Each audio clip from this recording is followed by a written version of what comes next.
तो Avengers doomsday का trailer आ गया है और आरडीजे विलन का पैंट पहनकर डॉक्टर डूम बनके वापस आ रहे हैं और इस ट्रेलर ने पूरे इंटरनेट पर भवंडर ला दिया है। पर ये ट्रेलर में सारी सुपर हीरोज होने के बाद भी अपना मायावी महागुरु जिसके पास हर प्रॉब्लम का एक पोर्टल होता है यानी कि डॉक्टर स्ट्रेंज ये ट्रेलर और अनाउंसमेंट वीडियो से गायब है। तो आज मैं इसी के ऊपर बात करूंगा कि doctor strange multiverse of madness के बाद कहां गायब हो गया है, कहीं वो क्लिया के साथ। तो शुरू किया जाए। तो मल्टीवर्स ऑफ मैडनेस के बाद मार्वल एवेंजर्स काइंग डायनेस्टी को सेटअप कर रहा था। मार्वल का ओरिजिनल प्लान था कि डॉक्टर स्ट्रेंज मल्टीवर्स की हर टाइमलाइन में घूमकर कैंग के वेरिएंट्स का पता लगाएगा। प्लान बहुत बढ़िया था, लेकिन इस कबाब में हड्डी बनकर आए कैंग का रोल प्ले करने वाले जोनाथन मेजर्स, जिसने स्लैप किंग विल स्मिथ के इन्फ्लुएंस लेकर अपनी गर्लफ्रेंड के चाटा बजा दिया और रिजल्ट उनके ऊपर एक केस हो जाता है। पर जोनाथन मेजर्स के एग्जिट के बाद मार्वल पूरे प्लान को कैंसिल कर देता है और सैन डिएगो कॉमिक कॉन में एवेंजर्स डूम्सडे और एवेंजर्स सीक्रेट वॉर्स का अनाउंसमेंट करता है। लेकिन तुमने मल्टीवर्स ऑफ मैडनेस और उसका पोस्ट क्रेडिट सीन तो देखा ही होगा। मल्टीवर्स और उसके सारे कैरेक्टर्स और उनके वेरिएंट्स का कॉन्सेप्ट मार्वल वालों ने इसी मूवी में इंट्रोड्यूस किया था। इस फिल्म में डॉक्टर स्ट्रेंज मल्टीवर्स में ट्रैवल करता है और अपने दूसरे वेरिएंट से मिलता है। उसके बाद पोस्ट क्रेडिट सीन में क्लिया आती है और बोलती है तुमने मल्टीवर्स में इंकर्जन क्रिएट कर दिया है जिसे फिक्स करना पड़ेगा।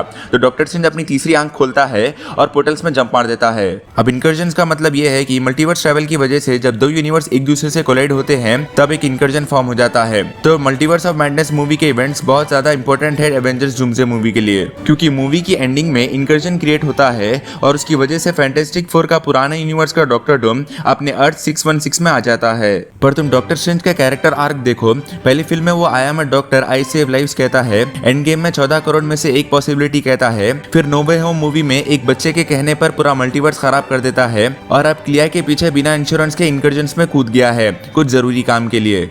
तो मार्वल डूम्सडे में स्ट्रेंज को साइडलाइन नहीं कर रहा, बल्कि वो उसे इंकर्जन रोकने के लिए भेज दिया। अब इस टॉपिक के दो थ्योरीज निकल कर आ रहे हैं, जिसमें से पहली थ्योरी ये कहती है कि मल्टीवर्स ऑफ मैडनेस के बाद डॉक्टर स्ट्रेंज और क्लिया डार्क डायमेंशन और अल्टरनेट यूनिवर्सेस में इंकर्जन रोकने की कोशिश कर रहे हैं। उन्हें पता चल चुका है कि मल्टीवर्स कोलैप्सिस होने वाला है। डूम्सडे में जब सारे Avengers, fantastic four, X Men doctor Doom से पिट रहे होंगे, उनके पास कोई लीडर या प्लान नहीं होगा। पूरे एवेंजर्स को कुछ समझ में ही नहीं आएगा कि मल्टीवर्स कोलैप्सिस कैसे हो रहा है और अर्थ बैटलफील्ड कैसे बन गया है।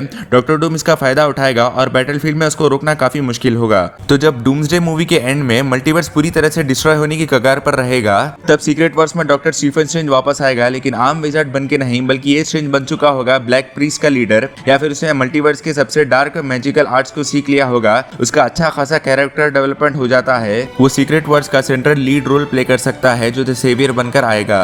अब आते हैं दूसरी थ्योरी पर, जिसने पूरे इंटरनेट की नींद उड़ा रखी है। लीक्स और रूमर्स के मुताबिक डूम्सडे में एक मास्क्ड विजिट कैरेक्टर है जिसका नाम बोरिस है, और ये बात बाहर निकल कर आई है कि ये बोरिस कोई और नहीं बल्कि डॉक्टर स्ट्रेंज ही है। ये थ्योरी कहती है कि जब स्ट्रेंज और क्लिया इंकर्जन को इन्वेस्टिगेट कर रहे थे, तब उनके सामने विक्टर वॉन डूम यानी कि डॉक्टर डूम आ जाता है, जो डॉक्टर स्ट्रेंज को एक ऐसा ब्रूटल रियलिटी चेक देता है जो उसके होश उड़ा देगा। कॉमिक्स में भी ऐसा ही हुआ था। डूम उसे दिखाता है कि मल्टीवर्स को बचाने का एक ही तरीका है कि इसे तबाह करके नया बैटल वर्ल्ड बनाना। क्रेजी रूमर ये भी निकल कर आया है कि स्कारलेट विच के साथ क्लिया और लुकी सीरीज की सिल्वी भी डॉक्टर डूम के साथ एक ही टीम में हैं। ये रूमर के मुताबिक स्ट्रेंज ये बात समझ जाता है कि एवेंजर्स कभी वो सैक्रिफाइस नहीं कर पाएंगे जो जरूरी है, इसीलिए स्ट्रेंज बन जाता है डॉक्टर डूम का right hand. 2015 secret Wars comic में भी ऐसा ही हुआ था। डॉक्टर डूम मल्टीवर्स को रूल करने वाला गॉड एम्परर बन जाता है और डॉक्टर स्ट्रेंज उसका शेरिफ यानी कि राइट हैंड था। अगर मार्वल ने इसे अडेप्ट कर लिया तो थिएटर्स में लोग बिना लॉटरी लगे ही भागेंगे। तो फाइनली डॉक्टर स्ट्रेंज मिसिंग नहीं है, बल्कि वो मार्वल का सबसे बड़ा सरप्राइज कार्ड है। चाहे वो सीक्रेट वॉर्स में सेवियर बनकर वापस आए